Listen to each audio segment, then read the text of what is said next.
লাইলাতুল বরাতে ক্ষমা আল্লাহ করবে না, এটা আল্লাহর কথা। কার কথা? আল্লাহর কথা। আল্লাহ বলছেন আমি এই লোকদের ক্ষমা করব না।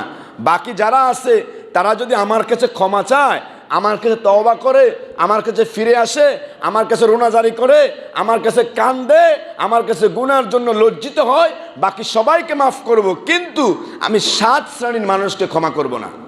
কয় শ্রেণী? সংক্ষেপ। 1 নাম্বার হলো যারা আল্লাহ তাআলার সাথে শরীক করে, যারা আল্লাহর সাথে কি করে? শরীক করে, তাদেরকে আল্লাহ তাআলা ক্ষমা করবেন। 2 নাম্বার যারা হিংসুক, তাদেরকে এই রাতে আল্লাহ ক্ষমা করবেন না। কথাকে বুঝতেছেন? যারা হিংসুক তাদেরকে আল্লাহ তাআলা এই রাতে কি করবে না? ক্ষমা করবে না। 3 নাম্বার যারা কোনো মানুষকে অন্যায় ছাড়া কোনো মানুষকে হত্যা করে, এই হত্যা করার মতো মানুষ আছে? কথা আছে কিনা? এজন্য দেখেন আল্লাহ রাসূল আগেই বলে দিচ্ছেন লাইলাতুল বরাত নিসফু মিন শাবান, এই রাতে কেউ যদি আল্লাহর কাছে রোনাজারি করে, তাওবা করে, আল্লাহর কাছে ক্ষমা চায়, আল্লাহ ক্ষমা করে দিবে, কিন্তু এদেরকে ক্ষমা করবেন না। তাহলে 3 নাম্বার হলো তারা যারা অন্যায়ভাবে কোনো মানুষকে কি করে? কথা বলে না, হত্যা করে। কারণ আল্লাহ রাসূল বলছেন কিয়ামতের আগে একটা অবস্থান হবে, যেই মারে সেও জানে না কি জন্য মারছে, যেই মরে সেও জানে না কি জন্য মরছে। কথা বলে না। আমাদের পরিস্থিতি সারা পৃথিবীতে এমন হয়ে গেছে, যে মারে সে নিজেও জানে না কি জন্য লোকটারে মারছি, আর যে মরে সেও জানে না কি জন্য আমি মরছি। কথা বলেন না কেন? তাহলে আপনি এই রাতে যদি আল্লাহর কাছে রোনাজারি করেন, তওবা করেন, কান্দেন, আল্লাহ ক্ষমা করবেন না যদি আপনি অন্যায়ভাবে কোনো মানুষকে হত্যা করে।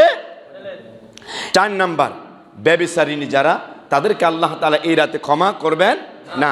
5 নাম্বার যারা আত্মীয়তা ছিন্নকারী, কথা কয় না, আত্মীয়তা ছিন্নকারী, এরকম মানুষ সমাজে নাই। বোনের সাথে সম্পর্ক বিচ্ছিন্ন, খবর লয় না, জীবনে 1 মিনিট খবর দেয় না। আমাদের সমাজে আরেকটা কথা আছে, অংশে ধ্বংস। কথা কয় না, অংশে কি ভাই? অংশ যদি ধ্বংস হইতো আল্লাহ কোরআনের বিধান করছে কেন? কথা বলে না কেন? আল্লাহ বলছে 1 ছেলে যা পাবে 2 মেয়ে তা পাবে। এটা কার বিধান? আল্লাহ বলছে 1 ছেলে যা পাবে 2 মেয়ে। এখন ভাই থেকে যদি কোনো বোন অংশ পানা হয়, ওই অংশ দেওয়ার পরে মুখটা মলিন হয়ে যায় ভাইয়ের, তুই আমার থেকে সম্পদটা লই গেছ, আরে সম্পদ তো তোর থেকে নিয়ে তোরা বাঁচাই দিছে। কথা বলে না? এই বোন তোমার থেকে সম্পদটা নিয়ে তোমার জাহান্নামের আগুন থেকে বাঁচাই দিছে। বোনের স্বাগতম দেওয়া দরকার, প্রতি মাসে দাওয়াত দিয়ে খাওয়ানো দরকার। কিন্তু আমাদের সমাজে দেখা যায় আত্মীয়তা ছিন্নকারী, বোনের সাথে সম্পর্ক নাই, ভাইয়ের সাথে সম্পর্ক নাই। ওই যে কয় অংশে ধ্বংস, বাপার থেকে মার থেকে বোনের পাওনা আছে, ওই সম্পদ নেওয়ার পরে ভাই কোনোদিন ফোন করে খবর নেয় না। বোন অসুস্থ হয়ে পড়ে থাকে, বছরের পর বছর তার ভাগিনারা ফোন দিয়ে, মামা আপনার বোনের তো অসুস্থ, আমি পারতাম না, আমার কাছে সময় নেই। এরকম ভাই আছে না নাই? আল্লাহ রাসূল বলছেন আত্মীয়তা ছিন্নকারী যদি এই লাইলাতুল বরাতের রাত্রে আল্লাহর কাছে ক্ষমা চায়, আল্লাহ তারা ক্ষমা করবেন।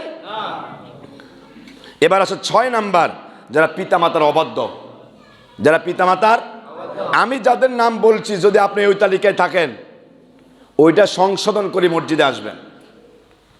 ওইটা সংশোধন করে কি করবেন? যদি কারোর সাথে আপনার সম্পর্ক বিচ্ছিন্ন হয়, তার সাথে সম্পর্ক জোড়া লাগাই মসজিদে আসবেন। যদি কারোর সাথে অন্যায় অপরাধ করে থাকেন, তার সাথে ক্ষমা চাইয়ে মসজিদে আসবেন। তাহলে নিসফু মিন শাবান লাইলাতুল বরাতের গুরুত্বপূর্ণ রজনীতে আপনি ক্ষমা পাওয়ার আশা করা।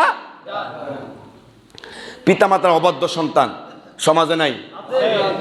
যদি কেউ থাকেন, আল্লাহর রাস্তায় আপনার পায়ে হাত দিয়ে বলি, যদি মা বাবার সাথে অবাধ্য হয়ে যান, মা বাবার অবাধ্য সন্তান আপনি হয়ে যান, মায়ের পায়ে ধরে, বাবার পায়ে ধরে, মা বাবাকে কলিজায় নিয়ে, বুকে নিয়ে বলেন যে মা আমি অন্যায় করে ফেলেছি, বুঝতে পারি নাই, বিভিন্ন কারণে আমি পেশারের কারণে এমন হয়েছে, তোমার সাথে সম্পর্ক জোরদার করতে পারি নাই, মা তুমি আমারে ক্ষমা করে দাও, বাবা তুমি আমারে ক্ষমা করে দাও। মা বাবা ক্ষমা করবে কিনা? আমি বলি এমন করে নিষ্ঠুর মা নাই, এমন করে নিষ্ঠুর বাবা নাই যে সন্তান ক্ষমা চাওয়ার পরে ক্ষমা করে না। কথা বলে না কেন? বাবা যারা আছেন আপনাদের হৃদয়টাকে একটু নরম করেন। সন্তান তো আপনার। সন্তান কার? সন্তান তো আপনার, আপনার অরুর্জার সন্তান। এই সন্তান যদি অন্যায় করে ফেলে, অপরাধ করে ফেলে, তাহলে আপনিও ডাকেন, আপনারও দায়িত্ব আছে যে আমার সন্তানটা ভুল করে ফেলেছে, তাহলে ডাক দিয়ে বুকে নিয়ে আসেন না, আর আপনি একটু তারা ক্ষমা করে দেন না, বুঝাইয়ে বলেন না, বাবা তুমি যা করছো এটা পিতা হিসাবে আমার সাথে এটা করা ঠিক হয় নাই, সন্তান হিসাবে তোমার একটা দায়িত্ব কর্তব্য আছে, আমি পিতা হিসাবে আমার একটা সম্মান মর্যাদা আছে। কথা বলেন। তাহলে 6 নাম্বার হলো পিতা মাতার অবাধ্য সন্তানকে আল্লাহ তাআলা এই রাতে ক্ষমা করবেন। 7 নাম্বার নেশাগ্রস্ত ব্যক্তিকে আল্লাহ তাআলা এই রাতে ক্ষমা করবে না। নেশা আসেনি? অথবা নেশা আছে কিনা? নেশামুক্ত সমাজ গড়েন। যে সমাজে নেশা আছে ওই সমাজে আল্লাহর রহমত নাই। এই সমাজে মুরব্বীদের সম্মান নাই, ওই সমাজে বিচারকের সম্মান নাই, ওই সমাজে ইমাম এবং মুয়াজ্জিনের সম্মান নাই।